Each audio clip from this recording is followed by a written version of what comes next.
जी अल्हम्दुलिल्लाह माशाल्लाह जी, हम अल्हम्दुलिल्लाह जी हमारी वापसी हो गई है।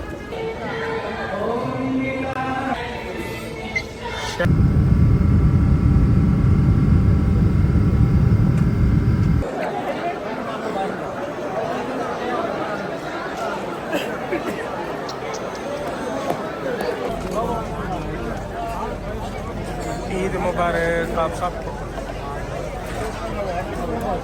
सारे पाकिस्तान को ईद मुबारक।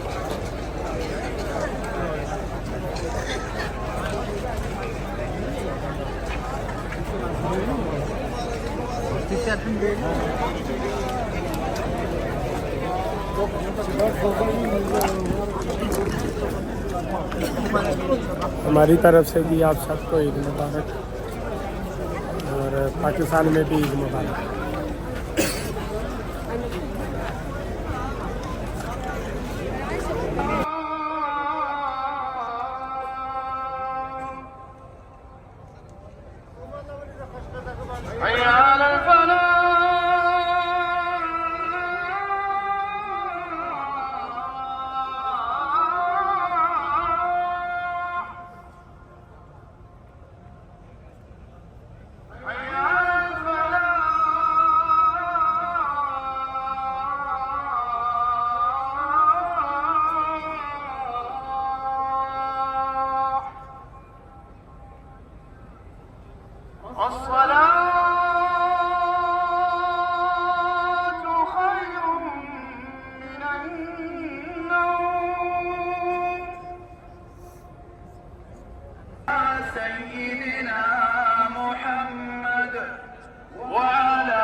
हाँ जी, कैसा महसूस हो रहा है?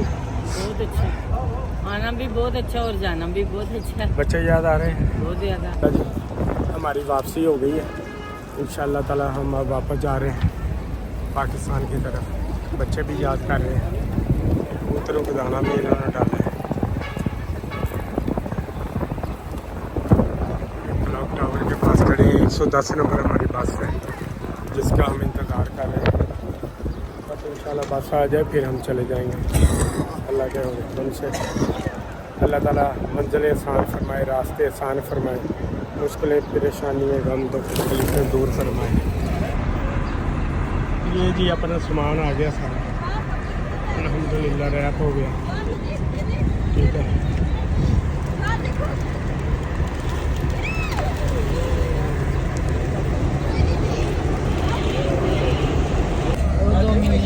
जी अस्सलाम वालेकुम वीवर, क्या हाल चाल है? ठीक हो? अल्हम्दुलिल्लाह जी, हम बस में बैठ के और अब जद्दा एयरपोर्ट की तरफ जा रहे हैं। जद्दा एयरपोर्ट से इंशाअल्लाह ताला पाकिस्तान की फ़्लाइट है शाम 6 बजे के करीब, और पाकिस्तान में 5 घंटे का सफ़र करने के बाद 11 बजने चाहिए, लेकिन 2 घंटे लेट होने की वजह से 1 बजे के करीब इंशाल्लाह पाकिस्तान में पहुंचेंगे रात 1 बजे, यानी कि जुमे का दिन शुरू हो जाएगा। तो अल्हम्दुलिल्लाह ये सफ़र सुबह 9 बजे से शुरू हुआ है, कल 9 बजे तक ये तकरीबन सुबह सफ़र रहेगा। इस दौरानिया तकरीबन 24 घंटे बन जाते हैं। तो अल्लाह पाक हमारे लिए आसानियाँ पैदा करे, आपके लिए भी करे। तो चलते हैं एयरपोर्ट की तरफ, फिर आपसे बात करते हैं। आप मक्का से हम जद्दा की तरफ जा रहे हैं।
जी अल्हम्दुलिल्लाह माशाल्लाह जी, हम प्लेन में बैठे हैं और 6 बजे की फ़्लाइट है हमारी जद्दा एयरपोर्ट से, और इंशाल्लाह ताला हम पाकिस्तान में रात 1 बजे लैंड करेंगे।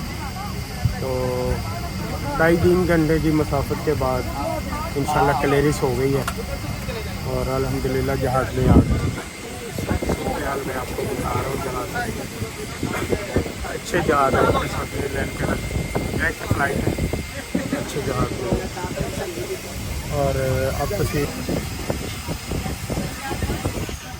مع اتخاذ الحيطة والحذر عند فتح الأدراج العلوية تفاديا لسقوط الأمتعة، ووضع المتعلقات الشخصية الصغيرة تحت المقعد الذي أمامكم. يمنع وضع الحقائب في الممرات أو عند مخارج الطوارئ. لسلامتكم يجب وضع الأجهزة الإلكترونية المحمولة مثل الهاتف المحمول والأجهزة اللوحية وأجهزة الكمبيوتر المحمولة على وضع الطائرات، ويمنع استخدام الأجهزة الصوتية وأجهزة التحكم عن بعد طوال الرحلة. يرجى إبراز أحد ملاحق المقصورة قبل استخدام أي أجهزة إلكترونية أخرى. في حال سقوط جهاز الإلكتروني داخل المقعد يرجى تفتيح المقعد وإبراز أحد ملاحق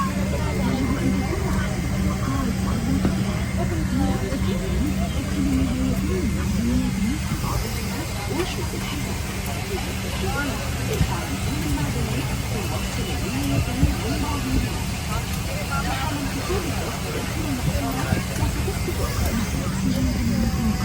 أقراص الأكسجين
मैंने कहा